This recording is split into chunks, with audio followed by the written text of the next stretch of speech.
Start. Hello everyone, we haven't talked about toys in a while, so we're going to start talking about toys again. Before I go into talking about today's toy, which is a Kamen Rider figure, I want to introduce you to my mascot. If you do not know my mascot, this guy. Hello. If you can think of this guy and his message of somebody in Williamsville, New York loves you, I'd be happy. I don't know who loves you in Williamsville, New York. We're looking into that, but someone does. Alright, now let's get into the toy review. We're going to talk about Kamen Rider series, and let's recap quickly. 3 years ago, we had this guy, Kamen Rider Double, and his gimmick was he broke into half, and he reconnected to another character of the same kind, to create a different combination. So he had Cyclone, Joker, Heat, Metal, that kind of thing. It was slightly creative, but one of the downsides was that you had to buy another figure for it to work. The next character was Kamen Rider O's. His gimmick was he broke into 3 parts and reconnected to other Kamen Riders that had the same gimmick.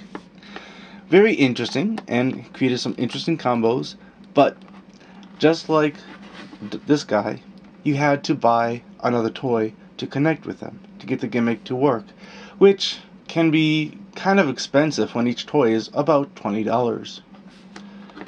Last year, we had Kamen Rider Forze. I hope I'm getting the name correct, because I know I've been caught mispronouncing the name.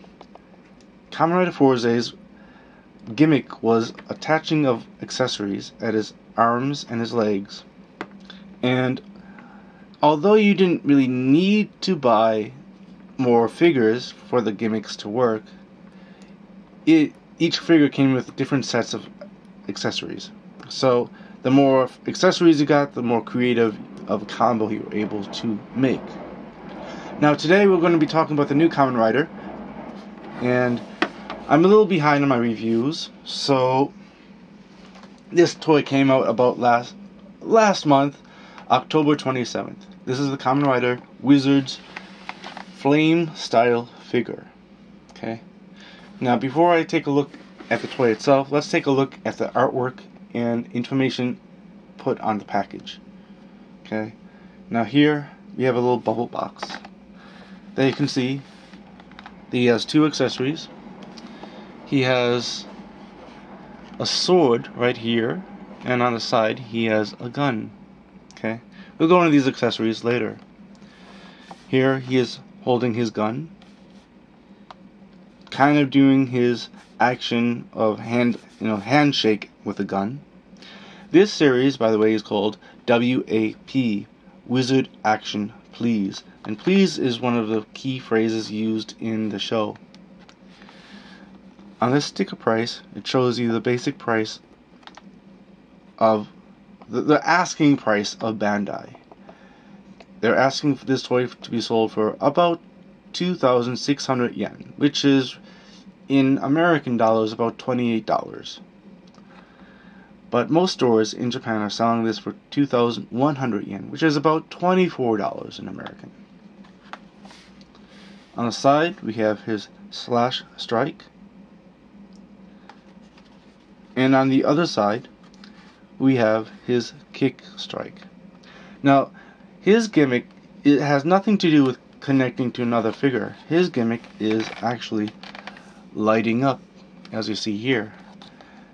This basically says press this button and his head will light up. Okay? And we also have him shooting off his gun. And on the bottom of this picture, we have battery information and just danger things, Also on the bottom we have what is inside this box: toy, gun, and sword, and instructions. And this is coding of what is safe and not. Okay. For ages, ages 4 and over and all that. I don't know too much about that, but let's get into the toy itself. Now, with the toy, you just take it off like this, and there you have him. Now, I'm going to slowly turn this figure around so you can get a good look at him. Okay, I'm going to lift up his arms a little bit as well. It's a fairly well detailed toy.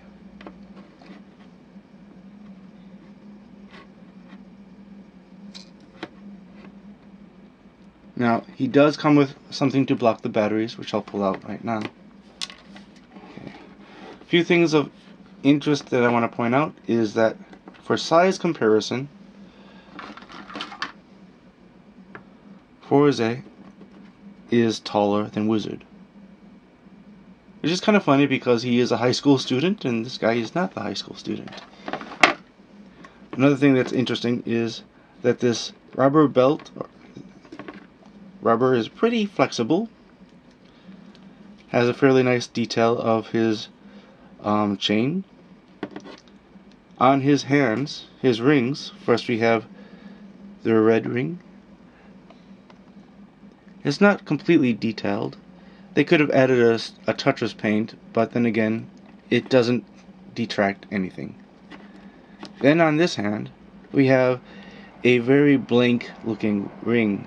So this could be any kind of power-up ring, as copy and big or whatever. All those other power-ups are out there. His articulation points are fairly nice. I'll show you it to you real quickly. Moves up. Elbow can move down. Swivel. Swivel wrist. Fingers 2 at a time can open. Sorry. The ring doesn't really block it per se, but as you see, I was having trouble moving them together. If this one tries moving up or down. His waist moves. His head is fairly flexible, which is nice. And as you see, the gimmick, which is activated on this button, is very nice.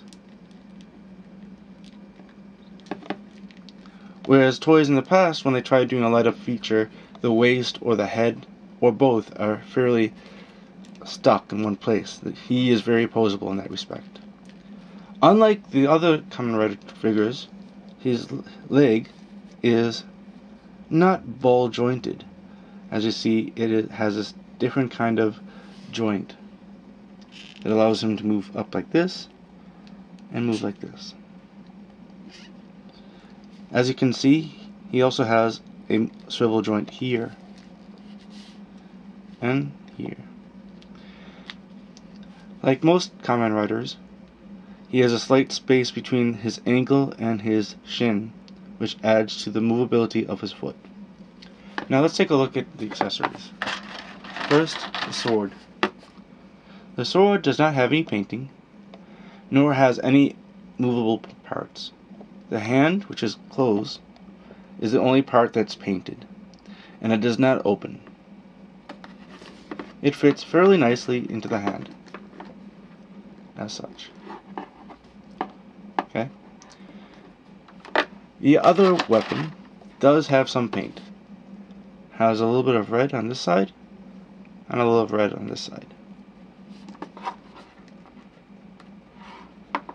And the whole handshaking gesture, it's kinda weak. I guess it's okay. Obviously the hand is far bigger than the character, but it's alright. As a toy in itself, it's okay. Unlike the other 3 figures I just talked about, he can stand alone by himself without anything else.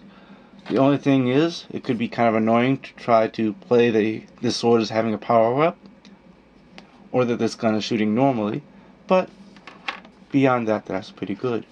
I would have also liked to have the gimmick, the light-up gimmick, to be activated in the back, so you could practice doing some good head, frontal shots of his head glowing, without having to edit your thumb out, for those who do trick photography. Yeah, that's about it. It's a pretty nice toy, and if you're a fan of Wizard, I would recommend it. He was a little difficult to get a hold of, this figure is, this character is selling fairly well, but it is not altogether impossible to find in Japan. The first store I went to was sold out on him, but the second store wasn't, basically. And that same store that was sold out, a few days later, was restocked. So, anyways, this toy came out on October 27th, and that is the review for this figure. Thank you very much.